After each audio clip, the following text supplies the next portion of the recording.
Okay, well, good morning, everyone, and welcome to the first of 5 sessions for the North Carolina Serious Illness Coalition's virtual symposium, Joining Our Voices, Envisioning the Future of Serious Illness Care. Please be sure to check out our website for details on our upcoming sessions this week. I'll provide a link for that in the chat. For this morning, in 2 parts moderating the session are Mary Lou and Vicki from ECU Health, and they are also members of our coalition. And we'll go ahead and start things off with Vicki.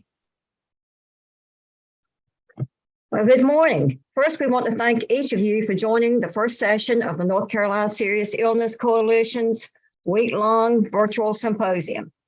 Every day, we will highlight a different focus as we look at the future of medical care in serious illness. Today's objective is to demystify death doulas.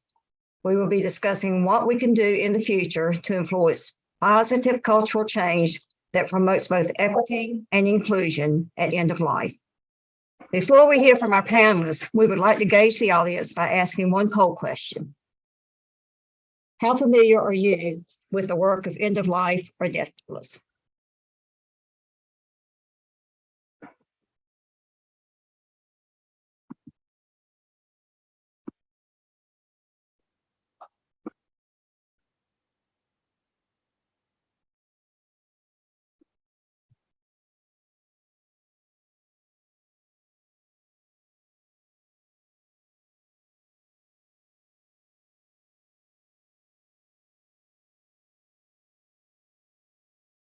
Okay.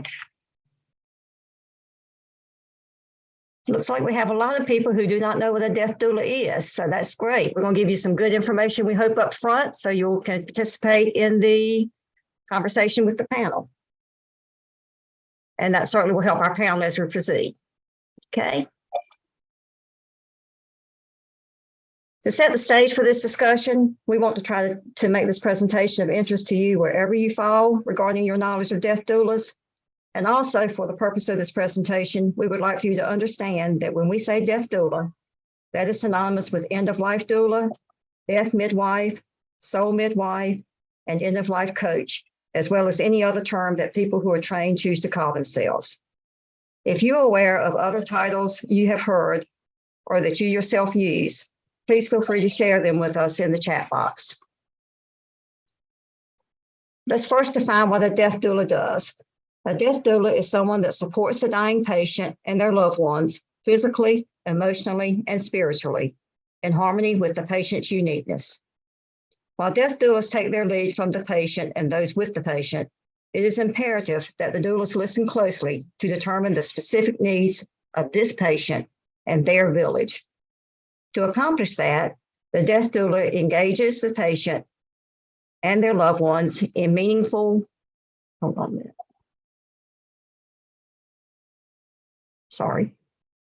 engages the patient and their loved ones in meaningful conversations about all aspects of dying, medical, emotional, and spiritual. The subjects of doulas conversations revolve around important themes as determined by the patient. Topics should center around concerns important to the patient, including, for example, cultural beliefs, unfinished business, end-of-life vigils, and developing a legacy. Let's talk about the development of a legacy, which may be determined by what the patient sees as the important pieces of their life. Whether it's focusing on things like a career path their loved ones may not even be aware of, a military achievement they are especially proud of, a major accomplishment in their life, or the sheer joy that they gain from being the best granny ever. One of the death doula's role is to help their patient develop some means of keeping that purpose alive when they are gone. It could be through artwork, journaling, or writing their loved ones a personal letter or note. There are many ways a person's legacy work can be achieved. Each dying patient is as unique as their legacy. Death doulas are there to support the patient and their family by helping to guide them through the dying process.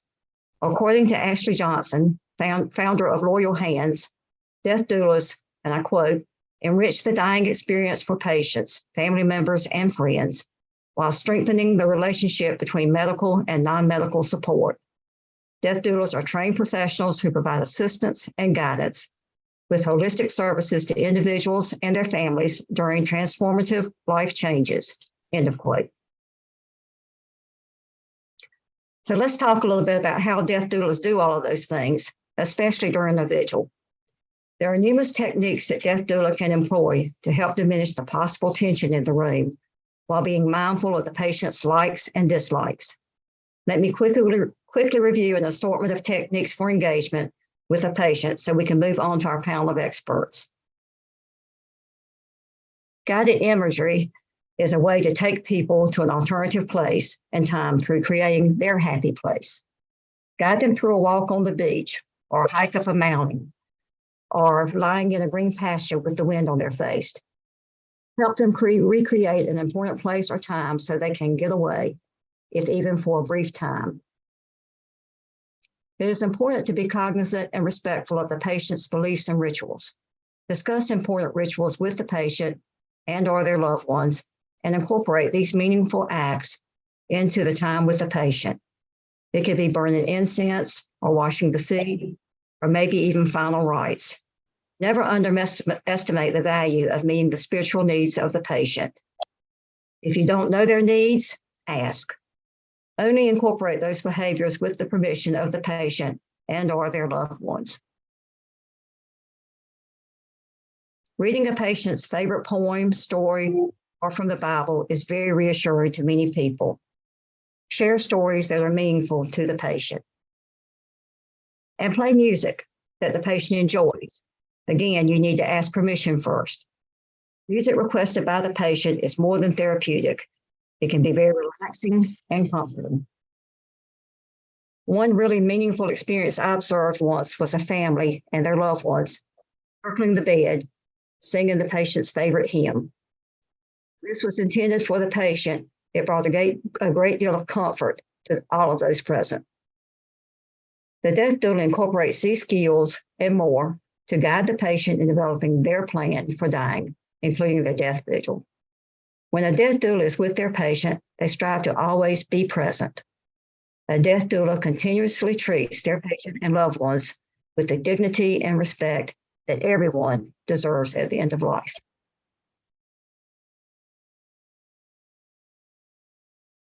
This supportive work has been done for centuries in many cultures on different continents with diverse groups of people. America wasn't always this disconnected from death.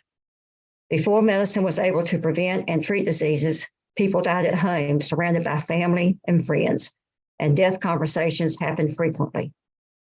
Our death-denying culture in the U.S. is what makes this appear to be a new concept, when in reality, it is as old as death itself. Like so many things, it is something that is a part of our history that we do not need to forget. Death doulas' roles will vary in every different circumstance, but their purpose remains the same, to be there for the patient, to recognize and acknowledge their individuality, and to give them some control over their final transition. Whether religious or not, end-of-life planning is a growing and essential trend in America. Death doulas are here to serve humanity and can be hired whenever someone feels the need for assistance and guidance. Death doulas can be employed to serve anyone ranging from young to elderly, terminally ill to healthy, to assist caretakers, and even to plan for the death of a beloved pet. End-of-life doulas complement the care from hospitals, hospices, and funeral homes by filling in the gaps that occur during the dying process. So as you think of additional circumstances that might prompt you to hire a death doula, I will turn the program over to Mary Lou Infinito and our distinguished panel for further discussion.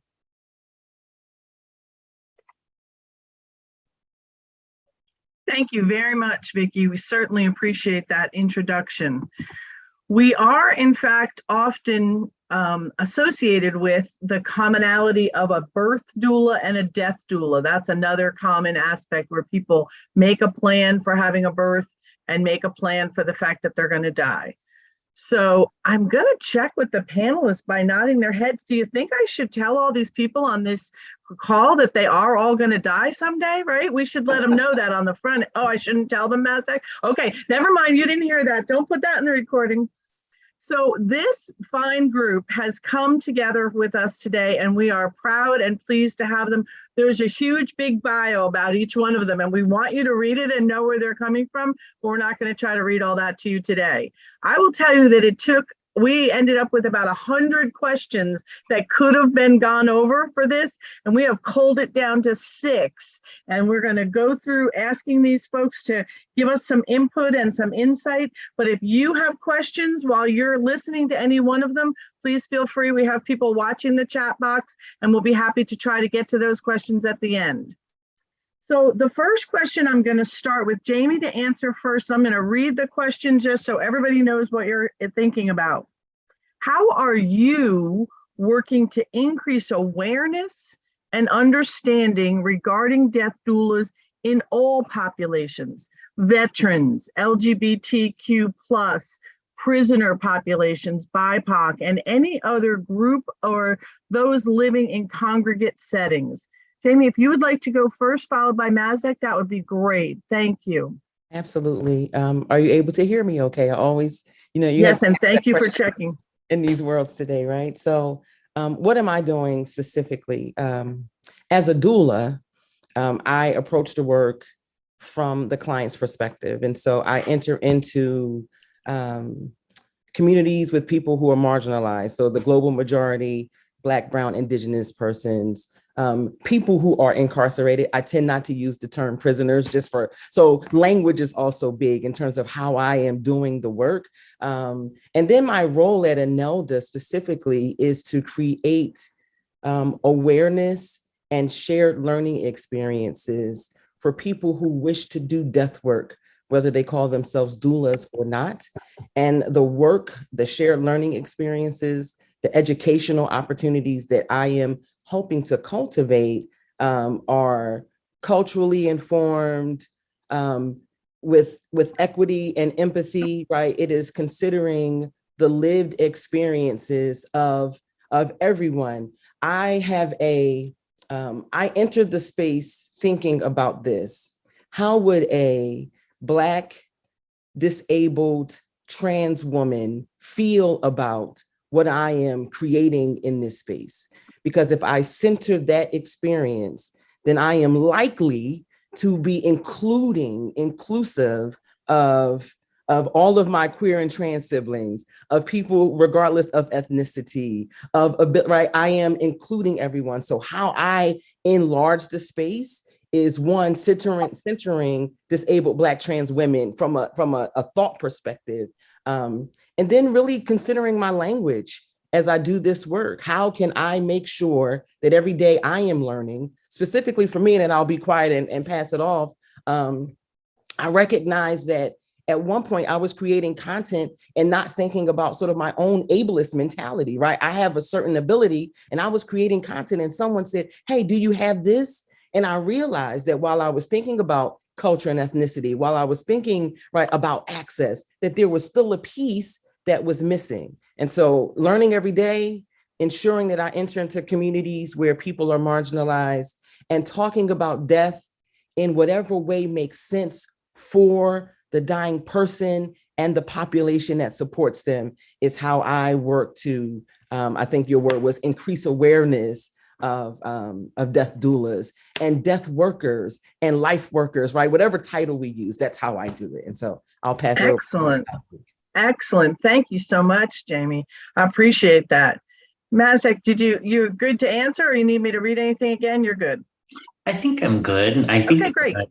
Yeah, thanks, Mary Lou, and thanks for having me on this panel. Dr. Chism covered so much there that I think was really great. And when I think about this question, I think about two things, right? There's how we work with our clients, and then how we work within the systems that our clients engage in, and that train death doulas, right? So I love what Dr. Chism was saying about.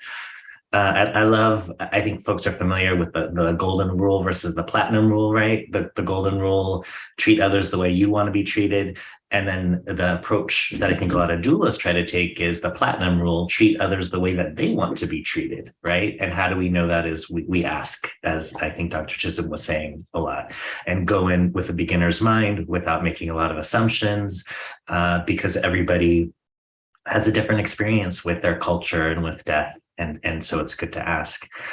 So that being said, I also think that like many of the health professions, one of the ways that we can get underrepresented folks to access to these services is by having people who look like them providing those services. And so I am one of many instructors at the University of Vermont's end-of-life doula certificate program. And when we think of Vermont, we do not often think of racial diversity. But we've been doing a lot within the university to provide scholarships and to really try to outreach so that folks who look like the diversity of the United States are actually becoming doulas and informing the curricula. And so I think that those are, I'm going to keep it brief. Those are some of the ways that I've been working towards having folks from communities who don't traditionally access a death doulas to do so, and also just having conversations. I'm either the like most popular or the least popular people at parties, depending on how where folks are at with death. But I think just talking about it really helps folks just even know that we exist and then access our services. Excellent. Thank you so much, Mazdak, for sharing all that. Tonya, what would your thoughts be on that question? Increasing that awareness. So I think Dr. Chism as well as Mazdak really covered everything in my opinion. But at the end of the day, when I think about how I show up with my clients, as well as just Dr. Chism really hit it on the head when she talked about being LGBTQ plus transgender, looking at everyone through that set of lenses when it comes to being inclusive. I think that's extremely important when working with our clients. I know in my work, I tend to advocate for the whole person. That's very important for me. And then honoring that person really for exactly who they are and where they are in that present moment. And, you know, given my background as a legal professional, I see it as activism cloaked in compassion on so many levels. So I am truly honored as a representative of NEDA to be here in this community with everyone today. So thank you for inviting me, and thank you for allowing me to share the space with you all this morning. Okay, well, great. Thank you all so much. That really, I'm sure, has sparked the audience to be thinking about how amazing you are. Oh, wait, they already know that because we told them. So I'm going to do the second question. I'm going to start with Mazdak and then Tonya, and then Jamie, you'll be third. So knowing that every life has its own legacy has really helped to create a special niche for death doulas. How do you, as a doula, engage your clients in their own legacy work? Mazdak. Ooh. Sorry, I'm working these mute buttons.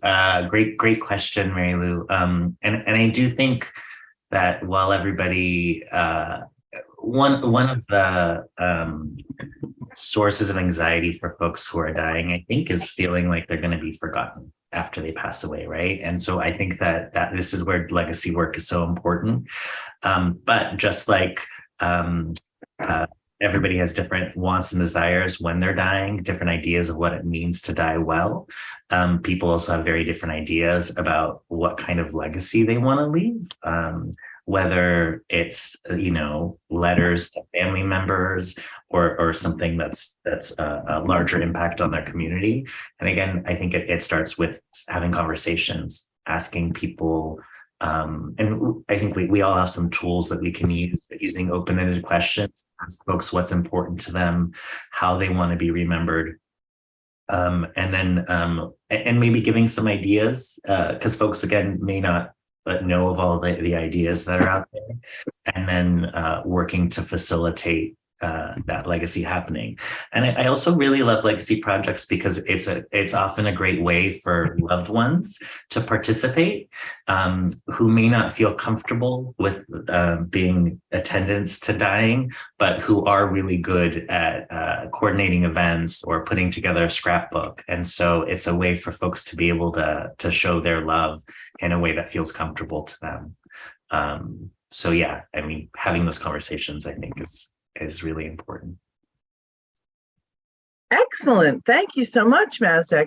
Tonya, what would your thoughts be on legacy work and how you bring it to the table? So I love legacy work. I think that in my work, that's what I try to encourage everyone when I first meet them and get to know them and their families to get involved in the legacy work. And as it relates to my clients, a lot of my clients, they love to cook.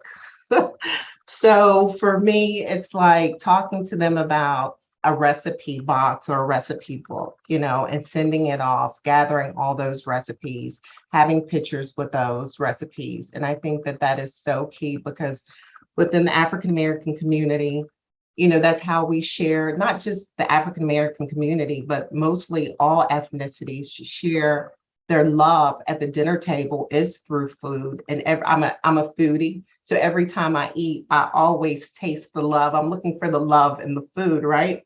So for me, recipe boxes are very important. I come from a family of quilters, and because quilts tell a story, and literally to be able to pass that quilt down from one generation to the next, and even to allow the next generation to add to that quilt. I think that's a very special and heartwarming legacy project as well. I love letters. I'm a writer. To me, to be able to go back and look at those letters that I might have in a shoebox, and just to be able to see where my loved ones were or where my clients are at the time, and then maybe a year later revisit those letters and think about that year from the time that loved one passed on, that legacy letter. How are you feeling? Where are you at with your emotions? And how do you plan on passing your legacy down? And it could be through a recipe box. It could be through legacy letters. It could be audio recordings. I think about my own father. He left behind audio recordings. And for me, wow, that is so beautiful within itself, because it's moments where I want to hear his voice. It's moments that I want to see him alive.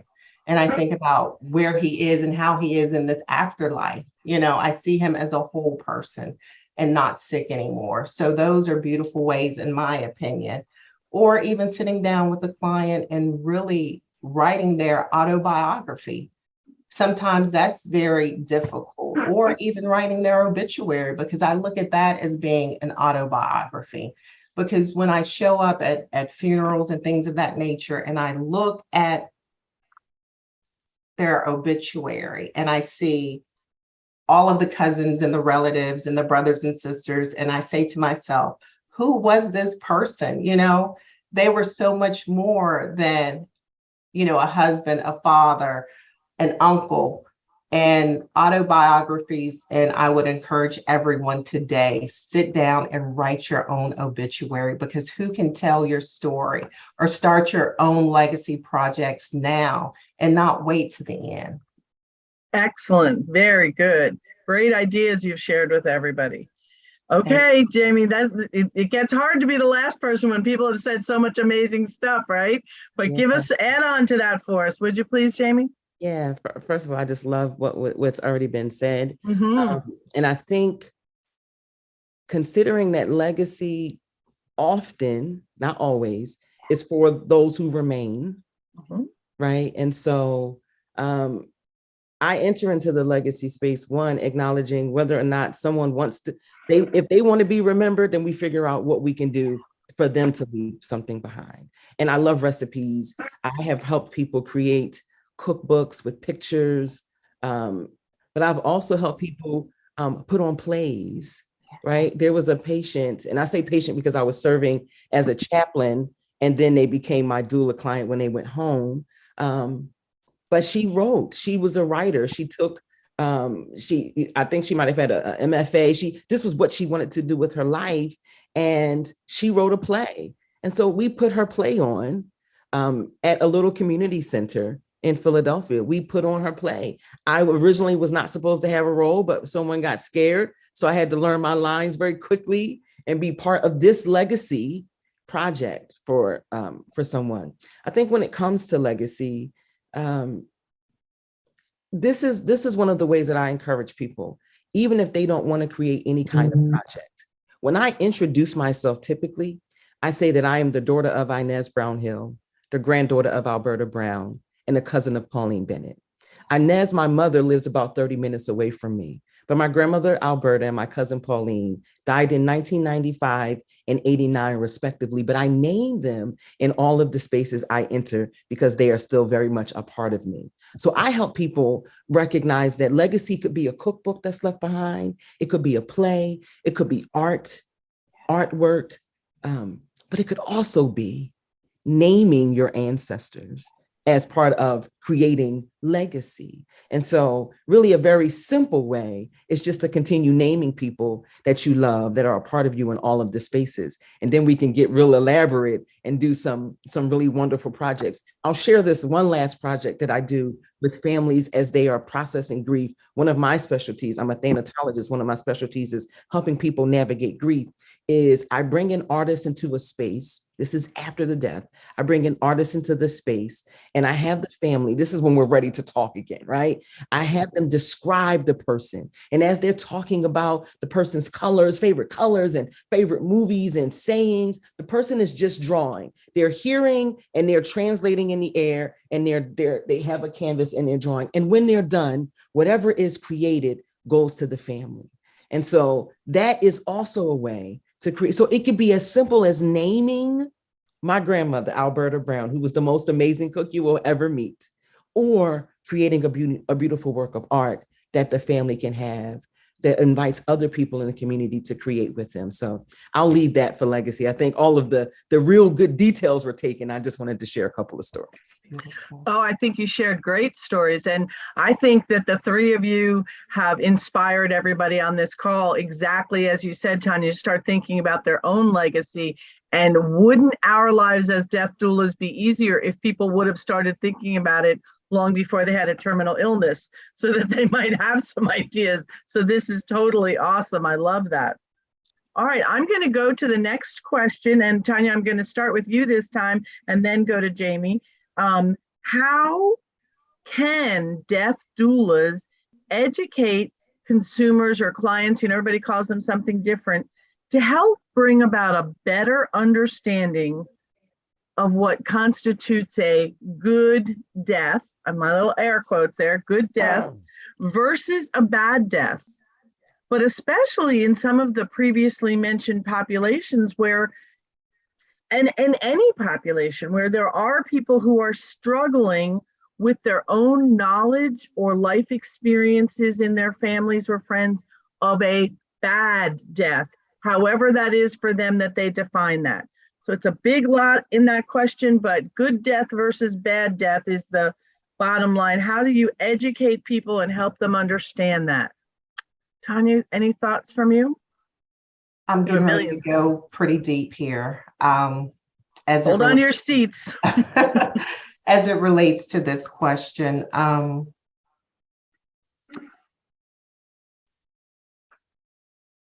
being a woman of color, an African-American woman, having a husband by the name of Floyd D. Smith,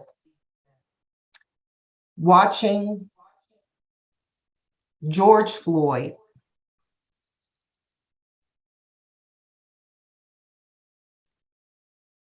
he was not murdered. I see it as a public lynching.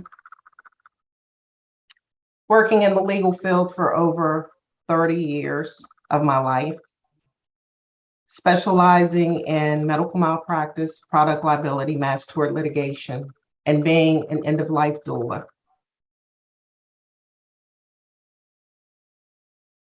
I have a really good understanding of what constitutes a good death and what constitutes a bad death. For me and the rest of America, I think we were educated on what constitutes a bad death in 2020. I think COVID also showed us what constitutes a bad death in many disenfranchised communities and communities of color. So I think the last 2 years have really educated Americans, both nationally and internationally, of what constitutes a good death and what constitutes a bad death. When I think about George Floyd, when I think about Breonna Taylor, when I think about Ahmaud Arbery and countless others of people of color who have died at the hands of the police, I think about countless of others, including my grandmother, who died from COVID in 2020, who did not experience a good death. She lived to be 98 years young because she was the youngest 98-year-old woman I had ever met in my life. So when I think about the previous mentioned populations who often struggle with knowledge of a bad death experience, I think about all of the individuals that I just mentioned. And I hear people in community talk about you die how you have lived, and I truly disagree with that statement. I'm going to turn it over to Mrs. Chism, Dr. Chism, to continue this conversation. I always try to educate first what a good death is within the African American community and communities of color. And I always try to get our allies to understand that we need to stand together as it relates to, in our death doulas, to ensure that the families that we support and the person who is actively dying, to ensure that they experience a good death. And I know what a good death looks like because my father was fortunate to have a good death.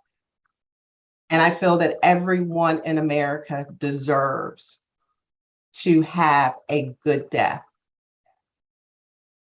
Thank you for asking me that question. And I look forward to hearing the other panelists' answers when it comes to this question, because it's a question that I do struggle with a lot. So thank you kindly. Tonya, thank you so much. May I ask one thing, if you are okay with it? Yes. Would you name your father and your grandmother in the space, as you have just told us that they are no longer with us physically? Would you mind naming them? No. Robert Lee Fortune, and my grandmother's name is Lolene Elizabeth Hairston.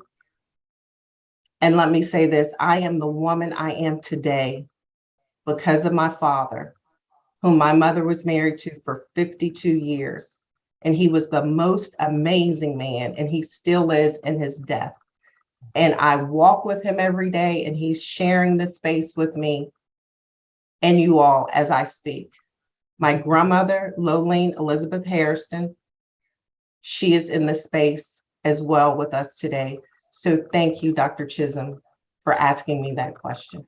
Thank you. Thank you. And thank you for introducing us to Mr. Robert and Mother Lolene. I got, when it's a grandmother, you got to add mother or something to it. You can't just say their name. That would be my mother. I would get in trouble if I just said her name without adding something to it. And so thank you for beginning that discussion on a good death, bad death, if we can use those terms. One of the things that I always say to people is, one, and I love that you disagree with people die how they live. Like that is so, that really is a white supremacist patriarchal view of how people die, that they die the way. That's not true, right? Some people's deaths are horrible, and we've witnessed it. And that does not mean that they were horrible people. right? And so thank you for naming that. I often say, if we use the term a good death, and if a good death considers compassion and access and agency, right? Then we ought to be, as death doulas, death workers, really concerned with how we create space for people to live with compassion and access and agency, right? Because I think that it in a way it starts with how we live, but not as a result of our own sort of ability or being, but the systems that we have to engage in during the course of our lives. And so when I ultimately say a bad death is if we can do some practical things, right? Dying in pain when you don't want to be in pain.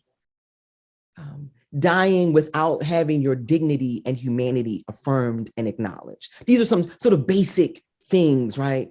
As it relates to, if you want to use the term a bad death, it is not feeling seen or heard or received, because not everyone sort of speaks with voice vocally, right? But not being received during those last days, feeling ignored. Those might be some of the things, if we use the term a bad death, that would be a part of that experience.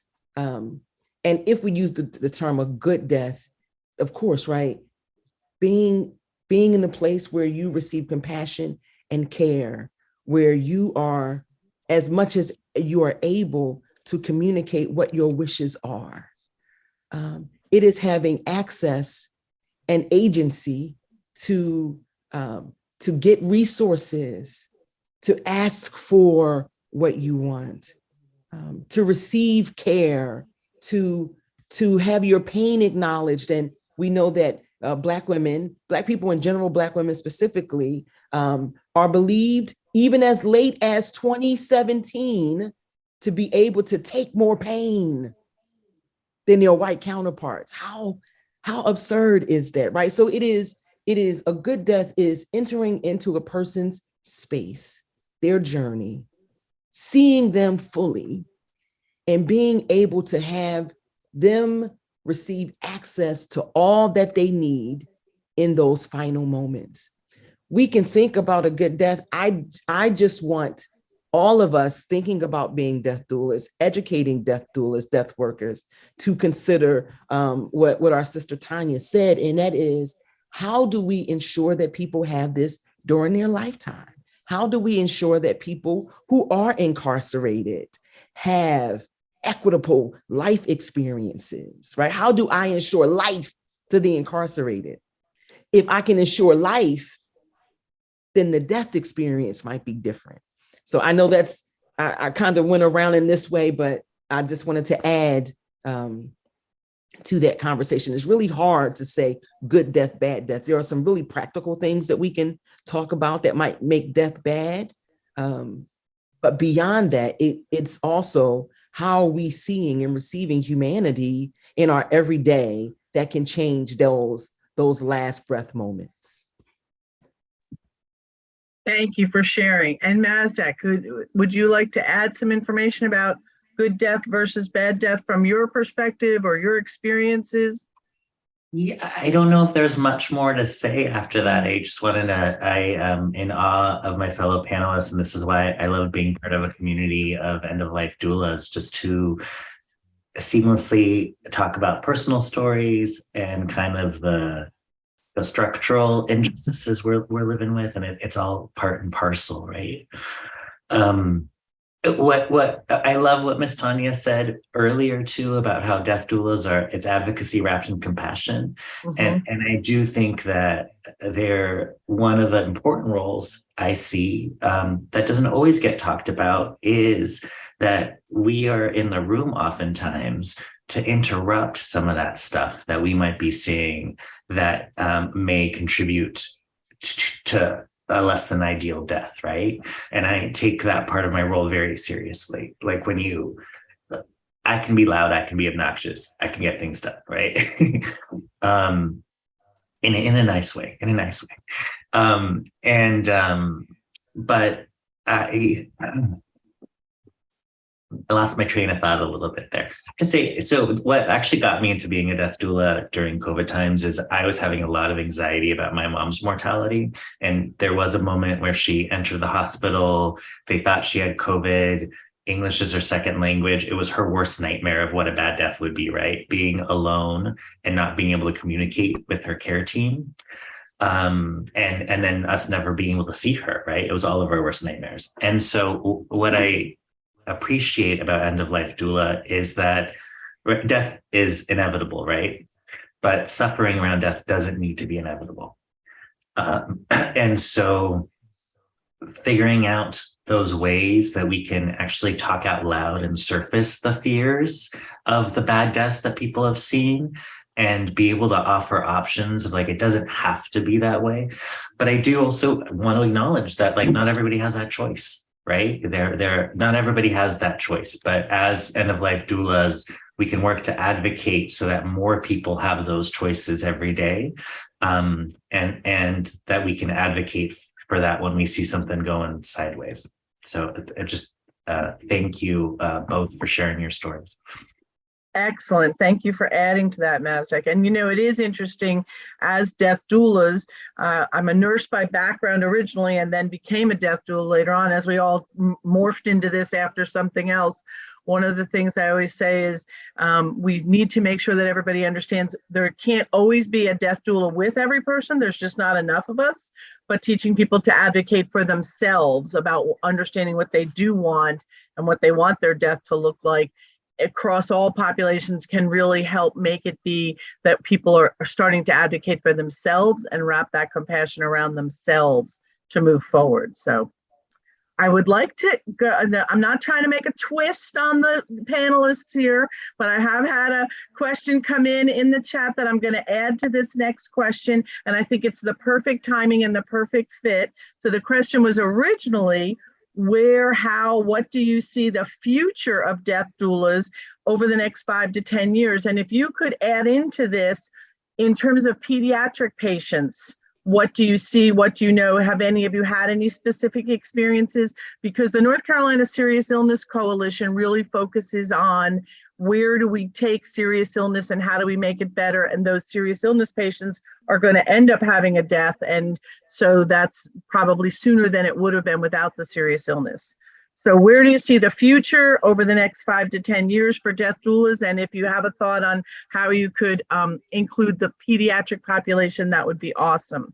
Jamie, I would love to start with you this time, if that's okay. Yeah, absolutely. Thank you. In the 5 to 10 year sort of time frame, one, I think the more we talk about our own mortality, whether a person is interested in becoming a death doula, death worker or not, my vision is to help all of us engage what is in us to accompany someone else on their end of life journey, right? And so it is, if there are 1 million of us, then there are 1 million possible people who can serve another person on their end of life journey. What I see is a lot of people rushing to this field right now. I've been doing death work since I was 20. I am 46, right? I did not have the term doula at the time. We use it now in this space. I see a lot of people running to the space. So I think one, it's going to become saturated, but I think people are going to enter in and also bow out. Why? Because some are entering in with this is my next career kind of move. And I don't know that you become a death doula in 2022 and have sustainable income in March of 2023. I don't know. I'm not saying it's not possible. So I think that people are going to be entering in, bowing out, but they bow out with a new awareness of what it means to accompany people at the end of life, which makes this whole industry a bit better. I see organizations, sort of hospitals and hospices, starting to turn the corner. It's going to be a slow turn, to engage death doulas as part of the care team.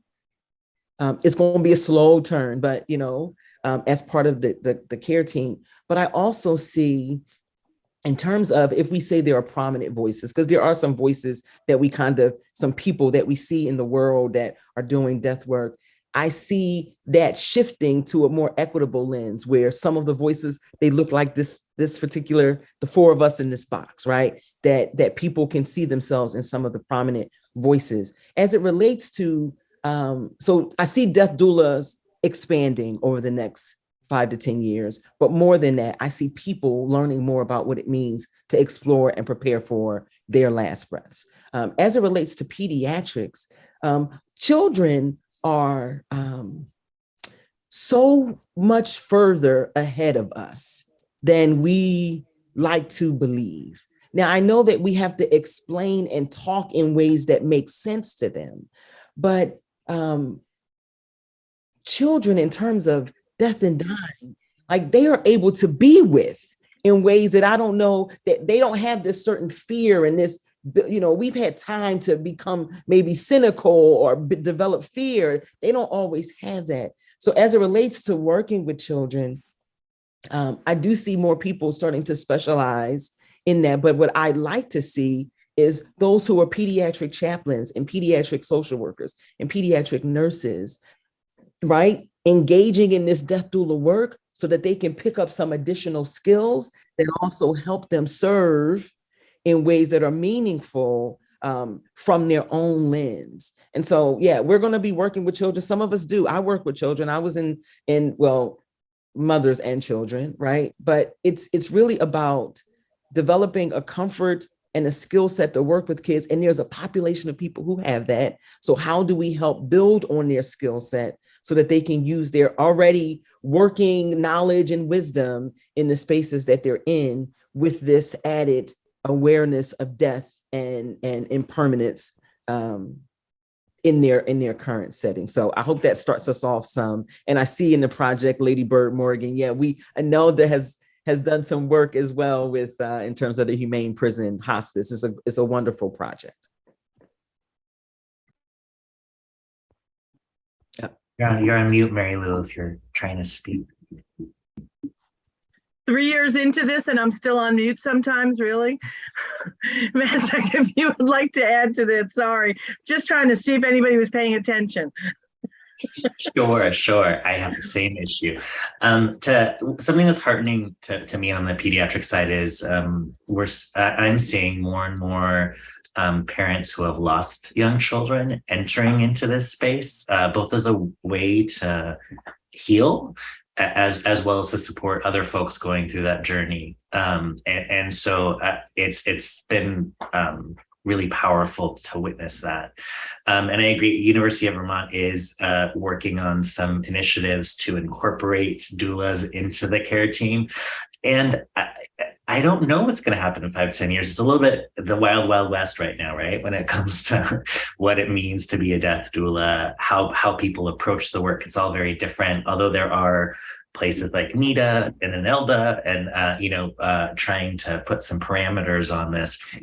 But as anything it starts becoming more professionalized, a worry that I have is who gets left out, right? Who's traditionally doing this work is going to get pushed out of this work. And so I hope that when we're at these tables, have conversations about how, to get reimbursed through traditional reimbursement systems for end-of-life doulas, which I think is great. How do we make sure that people from the communities that we serve don't get kicked out of the pipeline?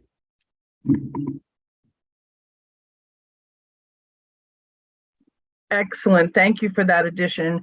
Tonya, would you like to add some scoop on where your thoughts are for 5 to 10 years is kind of sort of one piece of it, and also the pediatric component?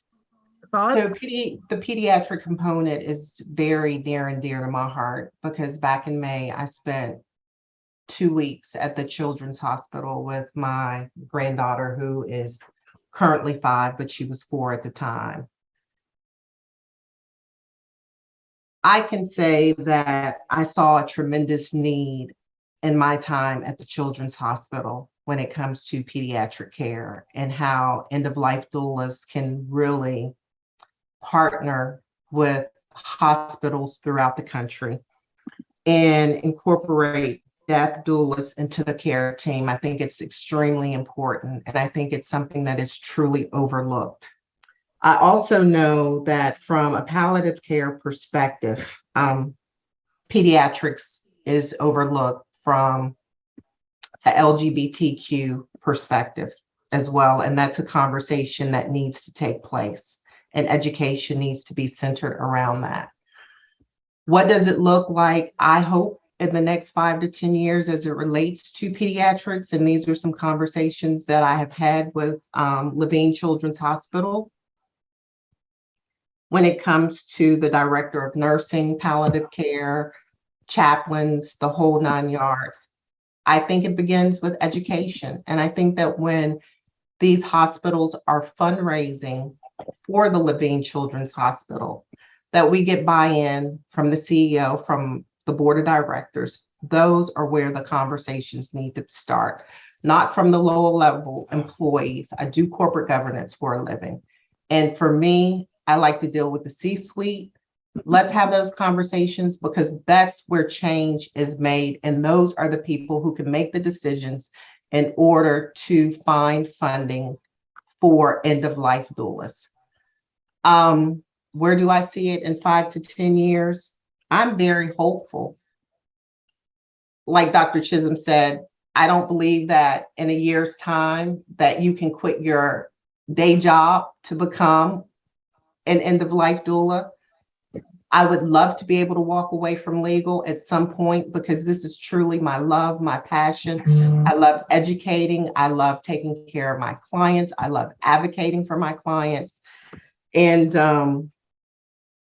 I need to make a living. And I just know that at the end of the day, I should never have to choose between what I love, what I am passionate about.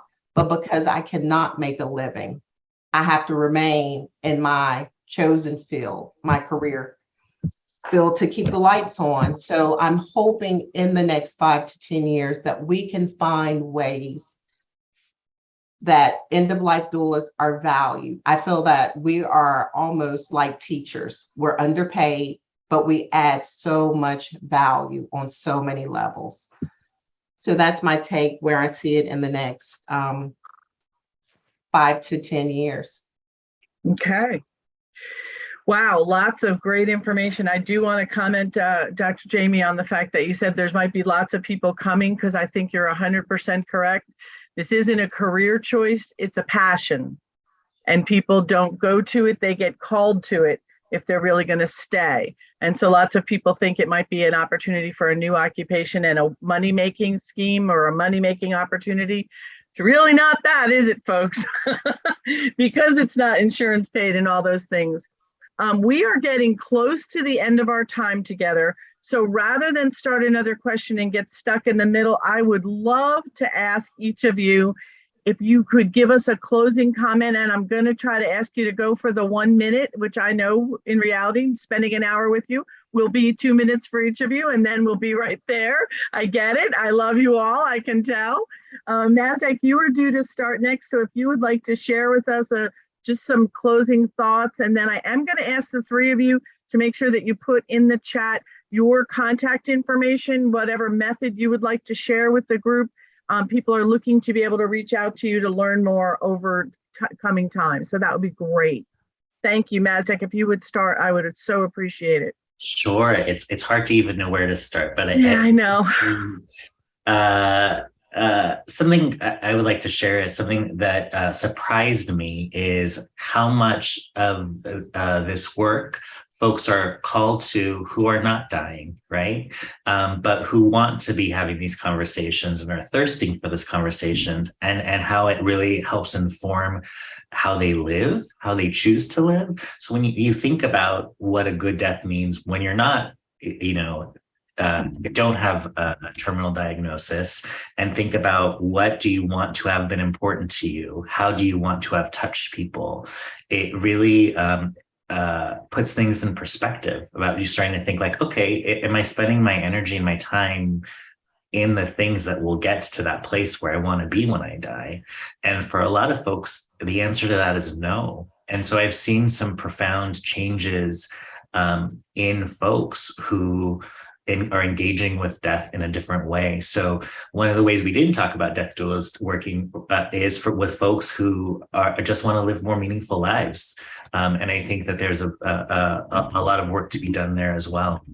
And I just wanted to again thank you for having me on this panel with these illustrious co-panelists. Really have learned a lot.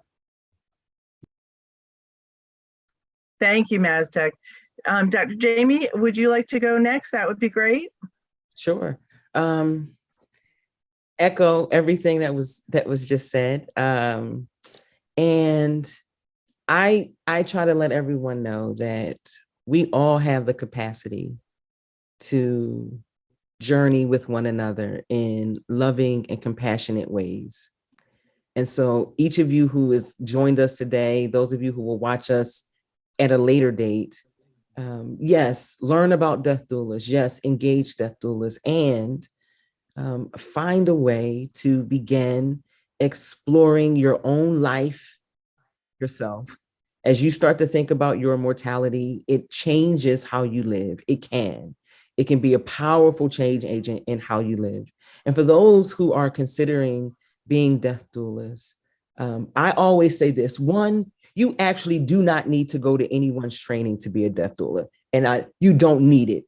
What training does, what these organizations do, what UVM does, what ANELDA and others do is we cultivate a space to bring out and to help you explore what's already in you and to deposit some wisdom through our experience that might guide you in ways that you can do this work as a unique individual in the world. So I recommend training, but know that we are not just saying everyone needs to go into training. And then lastly,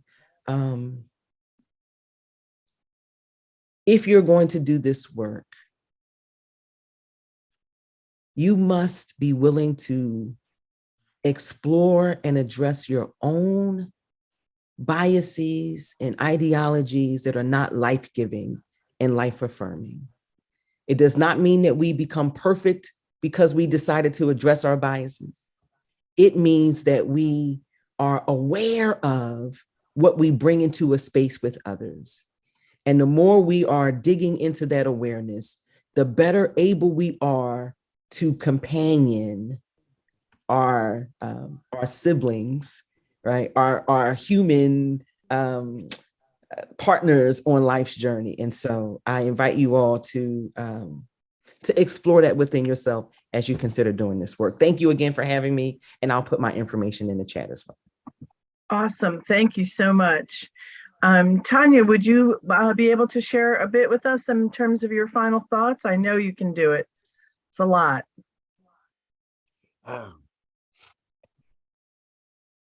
Wow, two minutes, less than.